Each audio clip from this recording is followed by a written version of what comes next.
Okay, this video is going to cover volume of prisms, and I'll have a second video for the cylinders.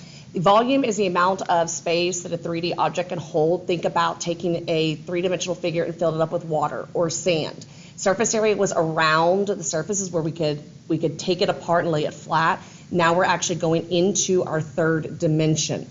So this rectangular prism to the right has a 6x4 cubic units at the bottom. What that means is we have 6 units by 4 units. And then when we square that to get the area, it comes out to 24. But because we're dealing with volume, we will go into a third dimension.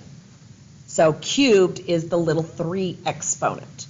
Then what we do is we fill that up. We see how many layers, and we're going to take that area, that 24, and we're going to see how many layers we have. Well, it's only 2 units high, so there's only going to be 2 layers. So we take that area of 24, we multiply it by 2, the total volume is 48 cubic units.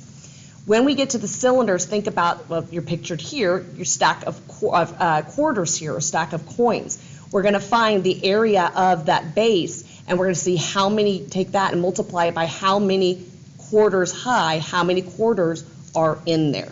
That will go on to the second part of it, which I will reiterate on the second video as well. Now for each of these, we are going to name the prism, and we are going to find the volume to the nearest tenth when necessary. So our volume formula for both the prism and the cylinder is going to be big B, little h. Remember that big B is area of the base. H is going to be that connection, what makes it three-dimensional. With the rectangular prism, all we see are rectangles, so that is automatically a rectangular prism.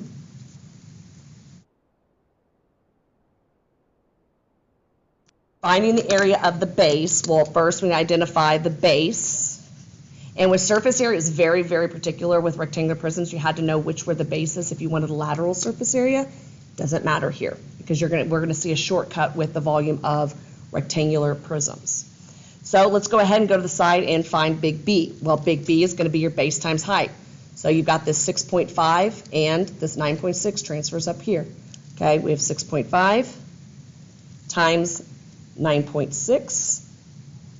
When we calculate this, it's going to come out to 62.4. So over here, big B, 62.4. And I'll wait for my units to the end. Now we need the height.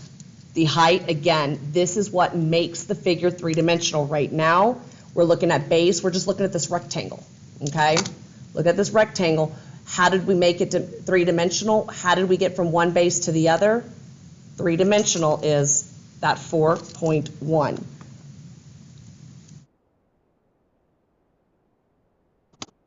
So when we plug into our formula, we're going to have volume equals big B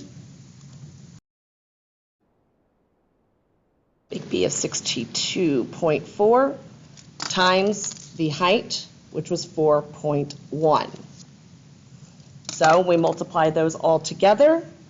We wind up with 255.8. Our units, we do have feet. Now we are in the third dimension. We fill it with cubes, so it is feet cubed with a 3 exponent. All right.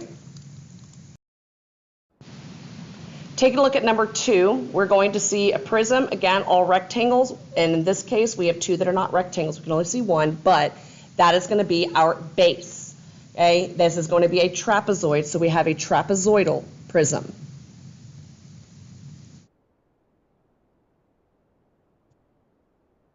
When we take a look at big B, area of the base, we need to see here, we need to look at this trapezoid to the side. When we take a look at this just two-dimensionally, we're blocking out that third dimension. Okay, we have here area of the base, big B, needs to be, with a trapezoid, we have base 1 plus base 2 in parentheses, 2.9 plus 5.6. Outside, they were nice enough to give us all the parts here, so we don't have to do anything to the side. We wind up with our height of 3.7 all over 2. When we plug this all into the calculator, we're going to find ourselves with 15.7 square inches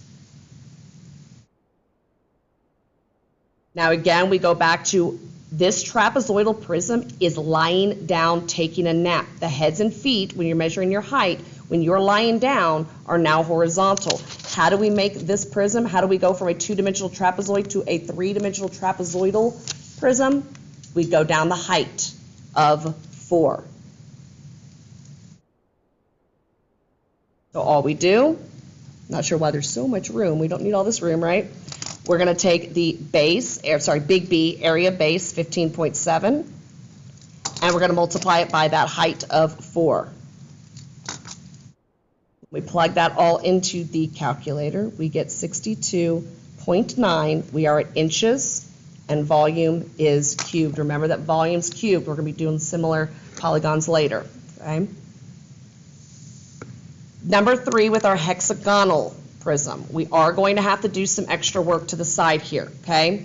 First of all, I'm going to go ahead and point out H, the height of the prism now. Well, let's go ahead. Hexagonal, this is going to be our big B in this area. I'm going to shade it lightly because I will have to draw some things in there. So our hexagonal prism is lying down just like the trapezoidal one was above. So how did we get from this two-dimensional hexagon to a three-dimensional? We had to extend it down the 8 yards. So here's your H.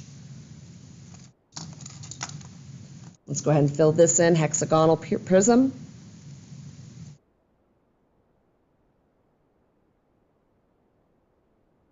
All right, big B. Over to the side, big B, we're going to need, because this is a hexagon, a regular polygon, we're going to have to take the apothem, multiply it by the perimeter over 2. So we don't have the apothem. We could find the perimeter very, very quickly and very easily. Okay? Your side length is 7, and we have in a hexagon, we have 6 sides. So we take the 6 sides by the length of 7. Your perimeter will come out to 42. Let's talk about the apothem.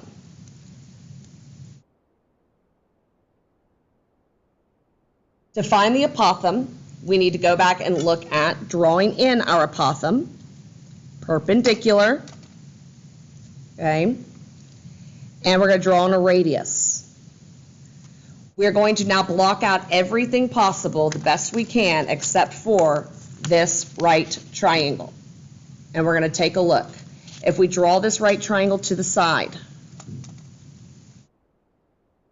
okay, our apothem right here is what we're looking for. Down here at this other leg, we need to remember that this apothem cuts the side length of 7 in half.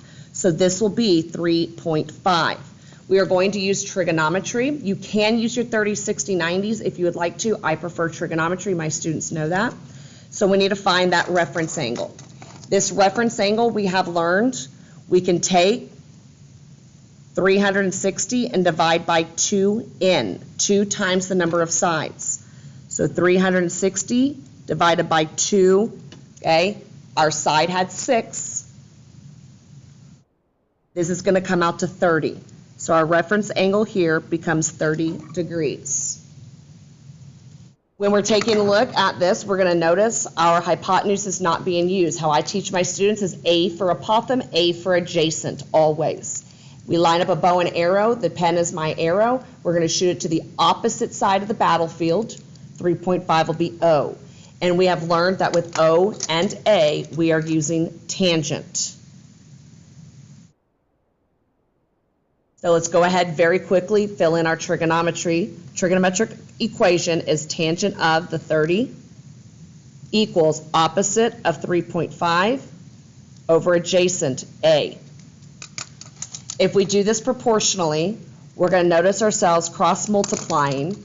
We're going to have we'll do A times the tangent of 30 equals, your other cross product is just 3.5.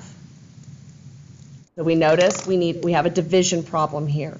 We're going to divide both sides by the tangent of 30. And your apothem, and if you're doing this on your own, please remember that you're going to have your calculator in degree mode for trigonometry. We're going to have approximately 6.1. The very, very beginning, before number 1, it said round to the nearest tenth. So we'll go ahead and round this to the nearest tenth. Whew, all right, we have everything to go find just to find big B. Big B equals, we have our apothem, 6.1, times the perimeter of 42, all over 2. Rounded to the nearest tenth, plug all this in, your big B area base is going to be 128.1. All right, all the hard stuff is done now. All we have to do is take our volume formula and plug in. Big B, 128.1 times the height, which was, again, that what creates the third dimension of 8. Simply plug these in, and we find that we're going to have 1,024.8. Our units are yards, and volume is cubed. Volume cubed. All right, next we are going to take a look at this next prism. Okay, prisms, rectangles. What's not the rectangle? We've got right here, big B, triangle. So triangular prism. So for area of the base, big B, I'm going to go ahead and plug in the formula. We need our base times our height. Our base right here of 6. We don't have our height. So we're going to go ahead and pull this right triangle to the side, right here. And I guess we can go ahead and draw it to the side. 6 here, 10 here. We're going to be looking for. It's not very straight, but we got it. So we are going to use Pythagorean theorem, and we are missing one of the legs. We have C. So we set up x squared plus 6 squared. If you already know your triples, you already know this one, equals 10 squared. Very quickly, Pythagorean we've been doing forever now. You're going to square both numbers. Missing a leg, you're going to subtract. Then we have x squared equals 64. Last step, square root, always the last step in Pythagorean theorem. The missing height of the two-dimensional triangle of the base is 8, so we can plug that 8 in up here. Then 6 times 8 over 2, we're going to get 24 for big B. What made this triangular prism three-dimensional? How do we get from one, even though you can't see the other triangle, doesn't matter, how do we get from one-dimensional to two-dimensional? Right here, that 19. So there's our height.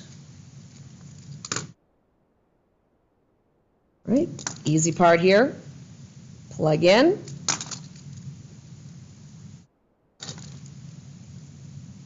And we get 456 yards cubed. Volume is cubed. Okay? Now what we're going to do is we're going to work backwards. Working backwards can kind of be scary for some people, but I'm going to tell you right now, this one is not too bad. Okay? What's going to happen here? Working backwards, we have the volume is big B, H. We are going to be looking right here for the height. First of all, let's go ahead and name it. All rectangles, nothing but rectangles, automatically rectangular prism.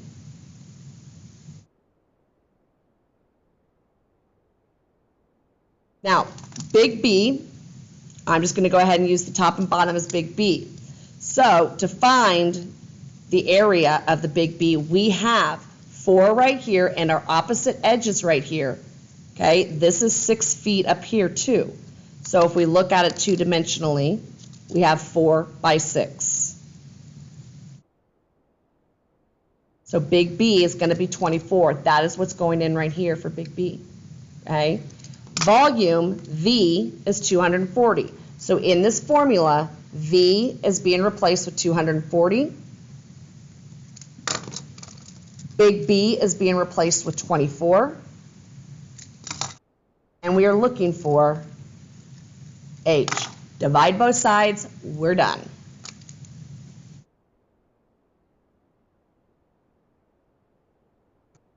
H, your height, is going to come out to 10. Now your height is one-dimensional. It is a line, a segment, so it does come out to feet. And that is it for your volume of prisms.